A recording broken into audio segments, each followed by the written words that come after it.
Shalom, selamat pagi. Kita bersama-sama akan masuk ke hadirat Tuhan. Kita mau naikkan pujian kita, Tuhan ku rindu.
Firman-Mu akan menuntun kami ke jalan-Mu yang benar.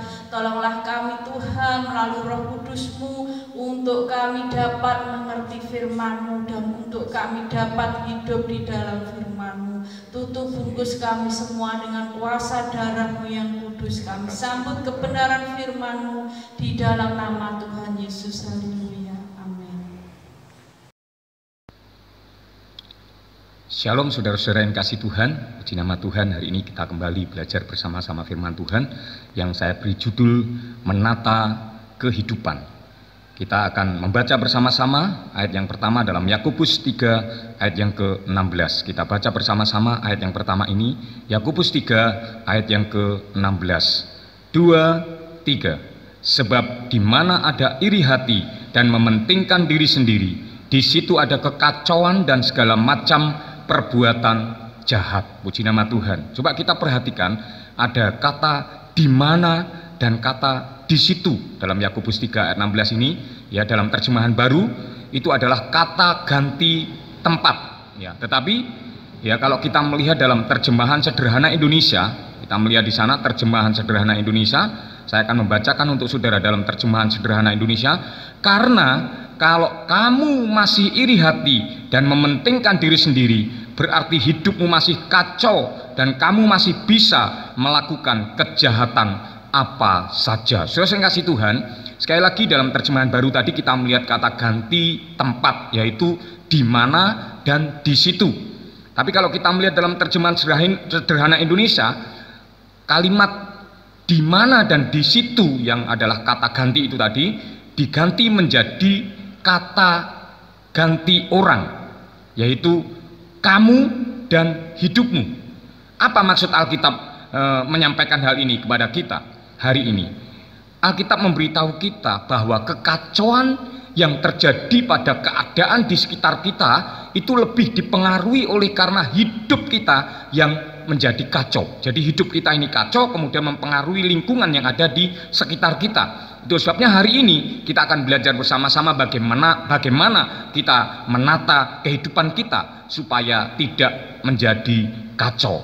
Ada 3 cara untuk kita menata kehidupan kita. Yang pertama, Kisah Para Rasul pasal yang ketiga ayat 19 sampai 20. Kisah Para Rasul pasal yang ketiga, Kisah Para Rasul pasal yang ketiga ayat 19 dan 20.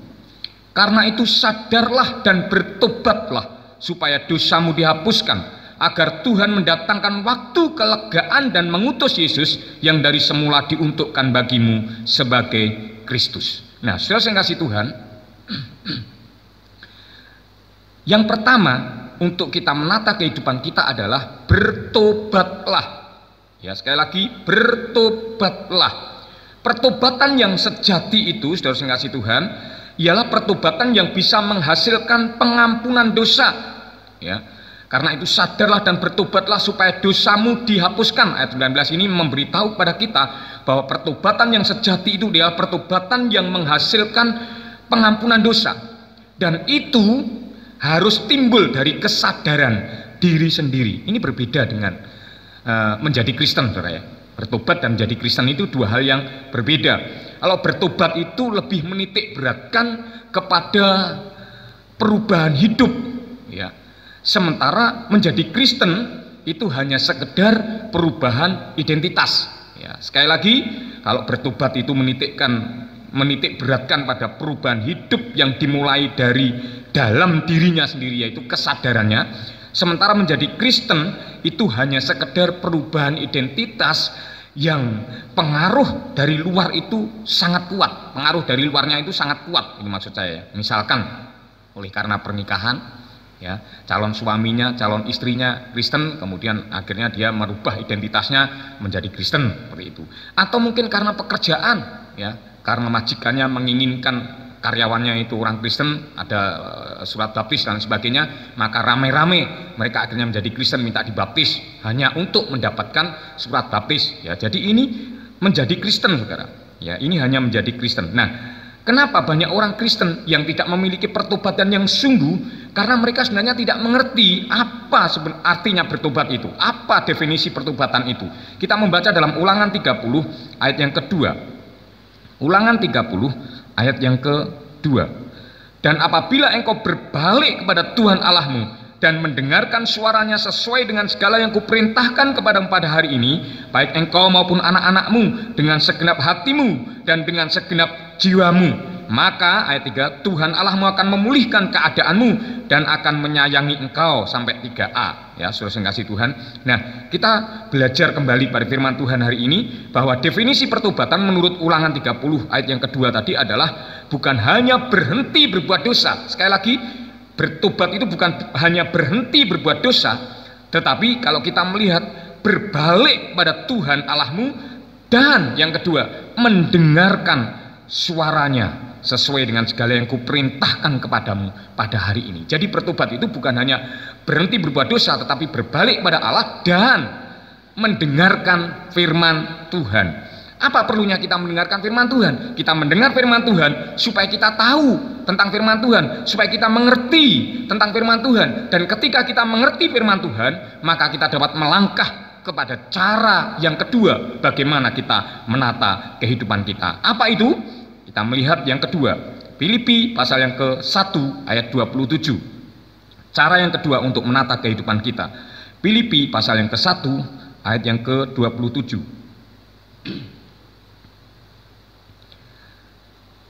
Hanya hendaklah hidupmu berpadanan dengan Injil Kristus, supaya apabila aku datang, aku melihat, dan apabila aku tidak datang, aku mendengar bahwa kamu teguh berdiri dalam satu roh dan sehati sejiwa berjuang untuk iman yang timbul dari berita Injil. Puji nama Tuhan. Saudara saya kasih Tuhan, kata berpadanan itu berasal dari akar kata padan, ya, yang berarti sesuai, sama, cocok dengan firman Tuhan, ya, cocok dengan firman Tuhan. Pertanyaannya, bagaimana kita bisa menyesuaikan hidup kita itu dengan firman Tuhan jika kita tidak tahu, tidak mengerti tentang firman Tuhan? Ya, saya akan memberikan ilustrasi kepada saudara. Coba perhatikan saya baik-baik, ya, perhatikan baik-baik, ya, apa yang akan saya gerakkan ini, apa yang ingin saya sampaikan kepada saudara melalui gerakan ini. Coba tangan kanannya dibeginikan, kemudian tangan kirinya dibeginikan, lalu dibeginikan, ya. Sekali lagi, tangan kanannya dibeginikan, tangan kirinya dibeginikan, lalu dibeginikan, ya. 1, 2, 3. Ya. Puji Tuhan. Saya yakin saudara-saudara bisa menirukan saya ini, ya. Saudara bisa menirukan saya ini. Sejauh saudara melihat saya, sejauh saudara tahu apa yang saya lakukan hari ini, sekalipun dari video saudara melihat saya, maka saudara bisa melakukan dengan tepat apa yang saya perintahkan. Mengapa? Karena saudara melihat saya, karena saudara tahu saya. Berbeda dengan saya ketika saya harus mencontoh saudara. Saya tidak akan bisa mencontoh saudara karena saya tidak bisa melihat saudara. Saya tidak mengerti apa yang saudara lakukan, gitu ya. Nah, jadi inilah yang saya maksud. Ketika kita tahu firman Tuhan, barulah kita dapat menyesuaikan hidup kita itu dengan firman Tuhan, ya. Itulah sebabnya penting bagi kita untuk berpadanan dengan firman Tuhan. Itu yang kedua, ya. Yang kedua tadi berpadanan dengan firman Tuhan. Yang pertama tadi bertobatlah. Setelah kita bertobat, kita harus menyesuaikan hidup kita itu dengan firman Tuhan. Itu sebabnya definisi pertobatan dalam Ulangan pasal yang ke-30 ayat 2 tadi dikatakan adalah salah satunya mendengar suaranya, mendengar firman Tuhan, supaya kita dapat berpadanan dengan firman Tuhan itu sendiri. Nah, puji nama Tuhan. Hal ini penting, saudara. Sekali lagi, hal ini penting. Sebab apa? Sebab tanpa kita berpadanan dengan firman Tuhan, kita tidak akan bisa menjaga kelakuan kita supaya tetap bersih. Dalam Mazmur 119 ayat yang ke-9, di sana dikatakan dengan jelas, Mazmur 119 ayat yang ke-9, dengan apakah seorang muda mempertahankan kelakuannya bersih? Dengan menjaganya sesuai, ya, sama, cocok dengan firman Tuhan, ya. Saudara kasih Tuhan, cocok dengan firman Tuhan. Ketika kita tidak menjaga hidup kita itu sesuai dengan firman Tuhan, maka hidup kita itu akan menjadi kotor dan berpotensi untuk menjadi kacau kehidupan kita. Ya, puji nama Tuhan. Ini yang kedua. Jadi yang pertama tadi untuk menata kehidupan kita, bertobatlah, ya, bertobatlah. Dan itu berbeda dengan menjadi Kristen, ya. Kemudian yang kedua, berpadanan dengan firman Tuhan. Ya, puji nama Tuhan. Dan sekarang yang ketiga, yang terakhir, bagaimana kita dapat menata kehidupan kita supaya tidak menjadi kacau? Yang terakhir, mendekat kepada Tuhan. Mazmur 62 ayat yang kedua. Mazmur 62 ayat yang kedua dikatakan seperti ini, hanya dekat Allah saja aku tenang, daripadanya lah keselamatanku. Sekali lagi, hanya dekat Allah saja aku tenang, daripadanya lah keselamatanku. Sering kasih Tuhan, tenang bukan berarti tanpa masalah, ya. Tenang itu berarti menghadapi masalah bersama-sama dengan Allah, ya. Asaf punya pengalaman yang saya sampaikan ini, bahwa dia memiliki ketenangan, ya, ketika dia menghadapi masalah itu bersama-sama dengan Allah. Mazmur 73, ya, ini adalah pengalaman Asaf yang saya sampaikan kepada saudara tadi. Mazmur 73 ayat 21 mulai sampai 24. Ketika hatiku merasa pahit dan buah pinggangku menusuk-nusuk rasanya. Ini adalah masalah yang mungkin sangat berat sekali sehingga mengalami hal yang seperti itu tadi. Aku dungu dan tidak mengerti, seperti hewan aku di dekatmu. Asaf ini tidak ngerti mengapa ketika dia dekat dengan Tuhan mengalami masalah yang bertubi-tubi, mengalami masalah yang luar biasa ya beratnya ya. Tetapi ya ayat 23, Asaf memilih tetap di dekat Tuhan. Ya, ayat 23, tetapi aku tetap di dekatmu, engkau memegang tangan kananku dengan nasihatmu. Ayat 24, engkau menuntun aku dan kemudian engkau mengangkat aku ke dalam kemuliaan. Dalam keadaan apapun juga hidup kita saudara, Tuhan tidak pernah berhenti menuntun kita. Persoalannya, pertanyaannya, apakah kita tetap hidup dalam tuntunan Tuhan atau tidak? Itu sebabnya berpadanan dengan Injil Kristus, menyesuaikan diri, menyesuaikan hidup kita dengan firman Tuhan, itu merupakan hal yang sangat penting. Ya, kita hidup di dalam tuntunan Tuhan supaya kita tetap memperoleh yang namanya ketenangan. Saudara yang kasih Tuhan, kita kembali pada firman Tuhan. Orang yang mendekat pada Allah, saudara yang kasih Tuhan, logikanya itu akan semakin jauh dari dosa. Sekali lagi saya ingin mengajak saudara kembali mengetahui definisi tentang pertobatan dalam Ulangan 30 ayat yang kedua tadi.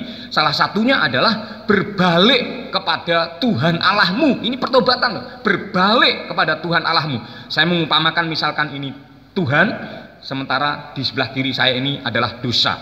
Ketika kita masih hidup dalam dosa, perjalanan kita itu menuju kepada dosa, bahkan kita hidup di dalam dosa.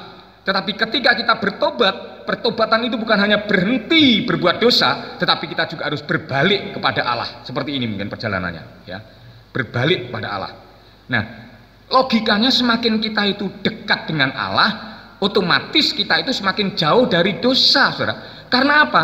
Menurut pemahaman saya, berbalik kepada Allah itu adalah berjalan menuju kepada Allah. Datang pada Allah. Kalau kita datang pada Allah, secara otomatis kita semakin dekat, semakin dekat, semakin dekat dengan Allah. Dan semakin dekat dengan Allah, semakin dekat dengan Allah, otomatis pula kita semakin jauh dari dosa.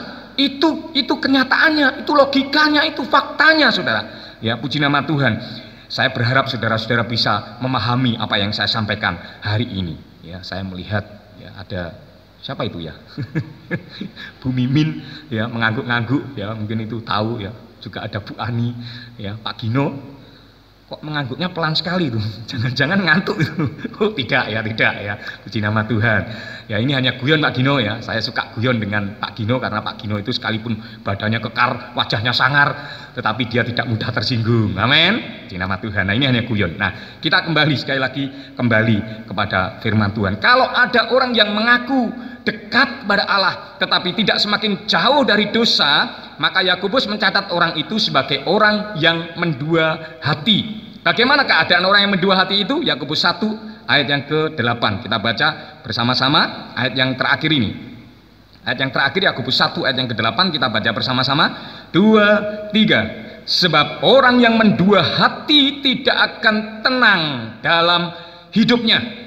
Orang yang mendua hati tidak akan tenang dalam hidupnya. Apa maksudnya mendua hati itu? Mendua hati itu adalah Tuhan oke, dukun pun oke. Ya, jadi ya ke Tuhan, ya ke dukun. Itu namanya mendua hati, saudara.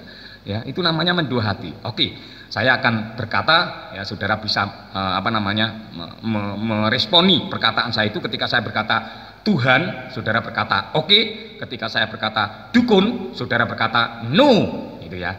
Bisa ya? Ketika saya berkata Tuhan, saudara berkata oke. Ketika saya berkata dukun, saudara berkata no, ya. Bisa? Ya, baik. Saya akan mulai. Tuhan, dukun, Tuhan, dukun,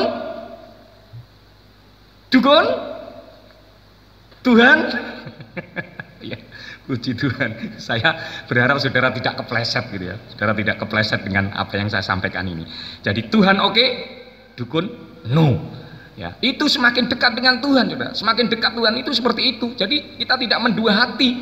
Tuhan oke, dukun pun oke, mendua hati. Dan ketika kita mendua hati, Alkitab mencatat, bukan saya berkata, Alkitab mencatat, hidup kita tidak akan tenang, hidup kita akan tetap kacau. Itu sebabnya saudara yang kasih Tuhan, mari kita belajar menata kehidupan dengan apa yang saya sampaikan melalui kebenaran firman Tuhan ini. Bertobatlah. Dan setelah saudara bertobat, saudara menyesuaikan hidup saudara dengan kebenaran firman Tuhan, berpadanan dengan Injil Kristus, ya. Dan ketika itu terjadi, kita harus berjalan semakin dekat dengan Tuhan, semakin dekat dengan Tuhan. Apapun keadaan saudara, sekalipun mungkin ketika kita mendekat dengan Tuhan itu banyak sekali masalah, karena memang saudara yang kasih Tuhan, ketenangan ketika kita mendekat dengan Tuhan itu bukan persoalan tanpa masalah. Ya, tetap ada masalah, tetapi ketika kita dekat dengan Tuhan, Asaf punya pengalaman. Ketika dia memilih untuk tetap dekat dengan Tuhan, maka yang terjadi, dia akhirnya diangkat ke dalam kemuliaan. Puji nama Tuhan. Inilah firman Tuhan yang dapat saya sampaikan kepada setiap kita hari ini. Saya berharap ini bisa menjadi berkat bagi setiap kita. Mari kita tundukkan kepala, kita berdoa bersama-sama.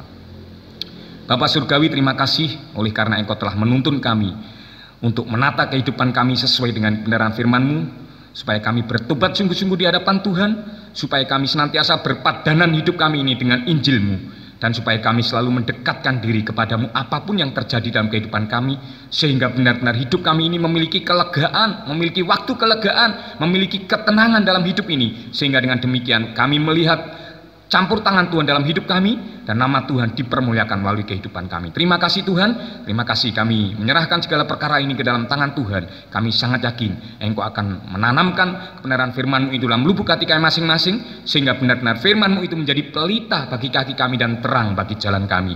Kami akan melanjutkan ibadah kami, berkenan Engkau terus memimpin sampai kepada akhirnya nanti. Di dalam nama Tuhan Yesus Kristus kami berdoa dan kami bersyukur. Amin. Tuhan, kita akan berdoa syafaat. Kita mau naikkan pujian keyakinanku.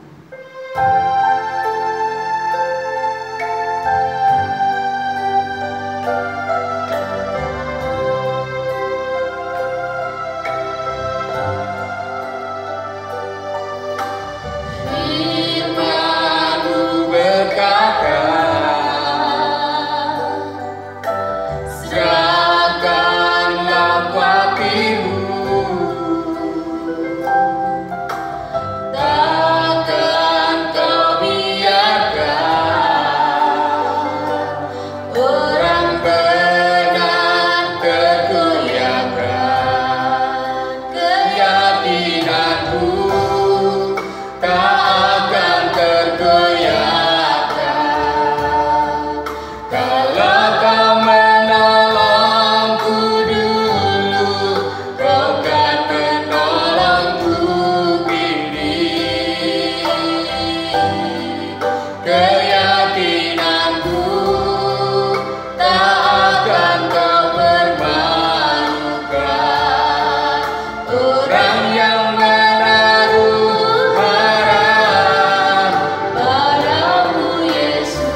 Sebab kami Tuhan berharap kepada Engkau, Tuhan Allah kami yang hidup, yang telah mau mati, mau bangkit dan naik ke surga untuk menyediakan tempat buat kami. Terima Terima kasih Tuhan buat segalanya. Ke dalam tangan-Mu kami serahkan seluruh kehidupan kami Tuhan, sidang jemaat-Mu di mana saja berada, di luar negeri, di dalam negeri, dan saat ini yang ada bersama-sama kami di dalam hadirat-Mu, menyembah, memuji, meninggikan nama-Mu dan mendengar dan menerima firman-Mu. Kami percaya Tuhan menambahkan iman kami selalu, memberikan kami kekuatan, kesehatan secara jasmani dan rohani, melindungi kami dan menghindarkan kami dari segala yang jahat. Apapun pergumulan kami Tuhan, di dalam setiap kehidupan keluarga kami, di dalam kehidupan pribadi kami masing-masing, Tuhan Maha Tahu, tidak ada yang tersembunyi di hadapan Tuhan.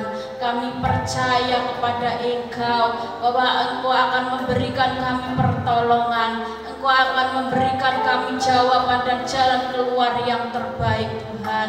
Engkau berkati anak-anak balita dalam pertumbuhan dan kesehatannya. Engkau menolong Tuhan anak-anak kami bertumbuh sehat dan kuat ya Tuhan. Engkau memberkati Tuhan anak-anak kami yang duduk di bangku playgroup sampai perguruan tinggi. Tuhan menolong anak-anak kami, memberikan kepintaran dan kecerdasan, melindungi anak-anak kami, menutup bungkus dengan kuasa darah-Mu yang kudus. Masa depan dan cita-citanya Engkau merendah yang terbaik bagi anak-anak kami, sehingga anak-anak kami dapat memuliakan Engkau ya Tuhan melalui kehidupannya. Berkati yang membutuhkan teman hidup maupun pekerjaan, berikan yang terbaik Tuhan. Berkati yang berumah tangga, beri keharmonisan, kebahagiaan. Engkau hadir di rumah tangga kami masing-masing Tuhan. Engkau menolong hamba yang sudah sepuh Tuhan, memberikan ayam tentram, kekuatan dan kesehatan yang datang daripada Engkau Tuhan. Engkau memberkati Tuhan Yesus Kristus pergumulan kami apapun ya Tuhan. Yang sakit Engkau sembuhkan, yang susah Engkau hiburkan, yang dalam pencobaan Engkau lepaskan, yang jatuh Tuhan angkat. Tuhan Yesus, Engkau memberkati Tuhan yang sedang mengalami jalan buntu, Engkau berikan jalan keluar. Terima kasih Tuhan, negara bangsa kami ke dalam tangan-Mu kami serahkan. Berikan ketentraman dan keamanan, lindungi ya Tuhan, pulihkanlah Tuhan, ampunilah dan selamatkanlah ya Tuhan.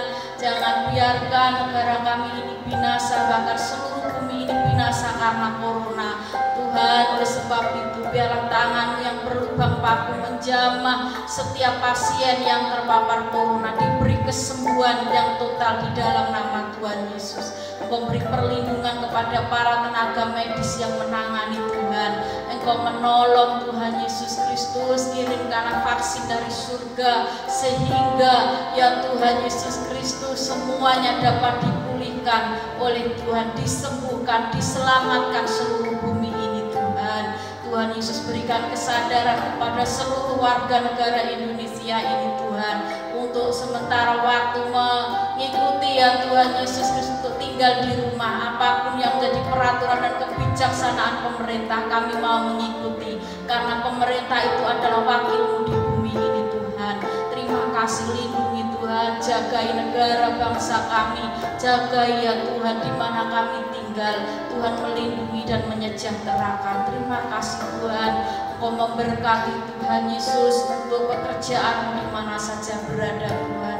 Memberkati hamba-hamba-Mu, memberkati kami semuanya. Apapun yang akan kami kerjakan dan lakukan, Tuhan senantiasa menyertai, melindungi kami sehingga semuanya dibuat berhasil untuk hormat dan kemuliaan nama-Mu. Terima kasih Tuhan, jagai hati dan kepikiran kami dengan damai sejahtera-Mu, kekuatan-Mu, sukacita-Mu dan ketenangan-Mu senantiasa melimpah atas kami. Terpuji-puji nama-Mu kekal selama-lamanya. Demikian doa kami, permohonan kami, ucapan syukur kami yang jauh dari sempurna, kami naikkan di dalam nama Tuhan Yesus dan kami sudah menerimanya. Haleluya. Amin. Saya undang kita semua bangkit berdiri bersama-sama. Kita akan segera menutup ibadah kita di dalam doa. Bapa Surgawi, kami menyerahkan serangkaian ibadah kami yang telah kami kerjakan bersama-sama dari rumah kami masing-masing ke dalam tangan Tuhan.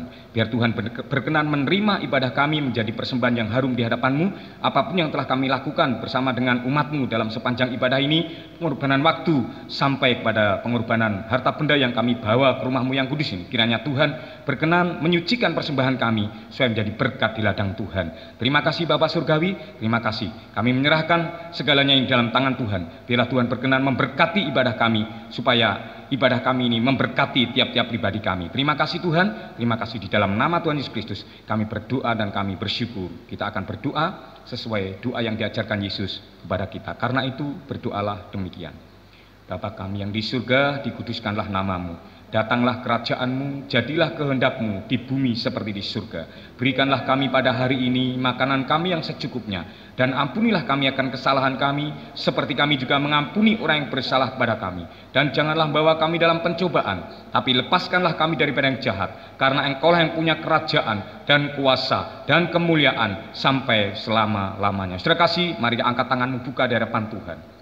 Terimalah menjadi bahagian hidupmu segala berkat, nikmat, anugerah, kasih karunia dan damai sejahtera yang mengalir membanjir dari tahta Allah Bapa Surgawi kita, yang senantiasa memelihara kita dengan pemeliharaan yang ajaib dari Yesus Kristus anaknya yang tunggal, dan serta berkat persekutuan, berkat kekuatan, berkat kesehatan yang dijamin oleh Roh Kudusnya, ada kiranya senantiasa menyertai kita sekalian minggu pagi hari ini, bahkan sampai selama-lamanya. Di dalam nama Tuhan Yesus Kristus kami kembalikan kerjaan yang kudus dengan mantap ini berkati berkata, amin. Tuhan memberkati kita semua.